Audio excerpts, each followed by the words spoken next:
They say the economy is booming, but your wallet isn't. Ever stop and wonder why? You turn on the news, and it's all green arrows and record highs. They tell you growth is up, markets are strong, and jobs are coming back. But then you look at your bank account, you look at the price of groceries, and something just doesn't add up. It feels like you're living in a completely different reality than the one they're describing. And you know what? You are. Those big, impressive numbers they flash on the screen. They're often built on a foundation of debt, speculation, and pure illusion. The system we live in measures economic success by how much we spend, not by how much we save or how financially secure we actually are. Think about it. When you take out a loan for a car, or put a vacation on a credit card, the economy registers that as growth. Your new debt is someone else's asset, a number that makes the whole system look healthier than it is. But does it make you healthier? Does it bring you peace of mind? Usually, it's the exact opposite. This isn't just a feeling.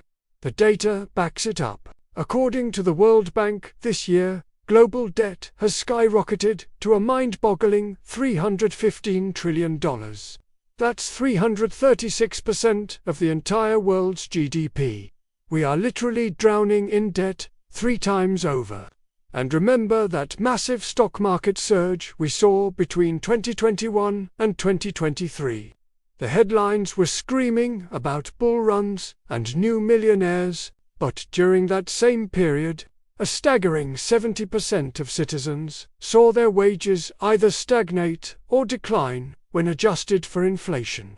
The rich got richer, while most people were just trying to keep their heads above water. Here's the illusion at the heart of it all: GDP. The big number they love to talk about can go up even when our quality of life goes down. How? Because debt fuels that growth. When a country goes deeper into debt to fund projects, or when its citizens take on more personal debt to make ends meet, the GDP ticks up. It's a measure of activity, not of well-being. It measures the churn, the transactions, the money flying around. It doesn't measure whether families can afford to see a doctor, whether students are graduating without crippling loans, or whether you can go to bed at night without worrying about the bills piling up. So here's the revelation. The part they don't want you to think about too deeply. The economy is unbroken. It's fabricated. It's designed to work this way. Your debt is their profit. Your financial struggle is just another data point on their chart, another tick in the consumer spending column. They've created a system where the more you owe, the more you consume, the better the economy looks on paper. They have successfully convinced us that a nation's prosperity is the sum of its transactions, rather than the well-being of its people. Let's dig a little deeper into this. When a company lays off thousands of workers to cut costs, its stock price often goes up. The market rewards this. It's seen as an efficient move. But what about the thousands of families who just lost their income? Their suffering doesn't show up in the stock market's calculus. When housing prices soar to unaffordable levels, it's celebrated as a booming real estate market. But for the generation of young people who can no longer dream of owning a home, it's a crisis. Their despair is an externality, a footnote in the story of growth. This entire structure encourages a cycle of dependency. You need a car to get to work, but wages aren't high enough to buy one outright, so you take on a 5-year loan. You need a college degree to get a decent job, but tuition is astronomical, so you take on student debt that will follow you for decades. Each step of the way, you're pushed further into a system that profits from your need to borrow. You're not a citizen, you're a consumer.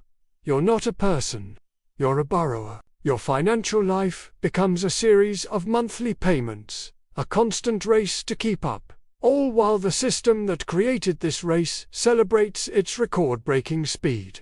So, what can we do? It feels overwhelming, like trying to push back against the ocean. But the first and most powerful step is to change your own perspective. The solution is to stop trusting the headlines and start trusting your own reality.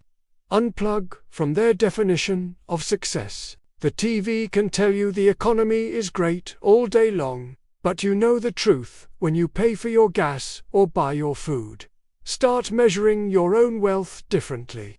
Measure it in your peace of mind, not in your credit score.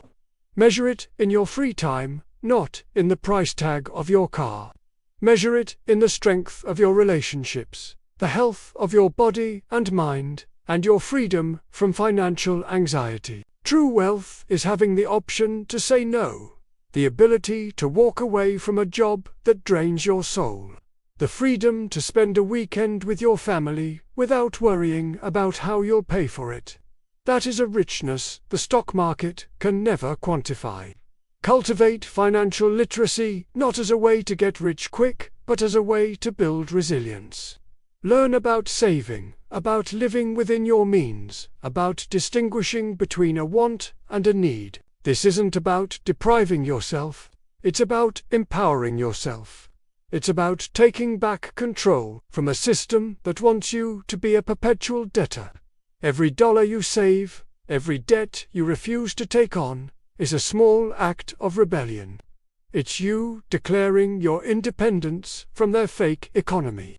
And let us be clear about the moral of this story.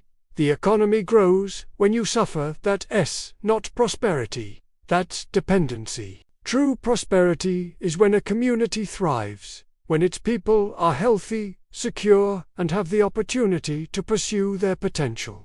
It's when growth is shared, not hoarded at the top. It's when the success of a nation is measured by the quality of life of the average citizen, not by the abstract numbers generated by financial markets. Don't let them gaslight you into thinking you're failing in a booming economy. The system is performing exactly as it was designed to, and it wasn't designed for you. Recognize the game for what it is.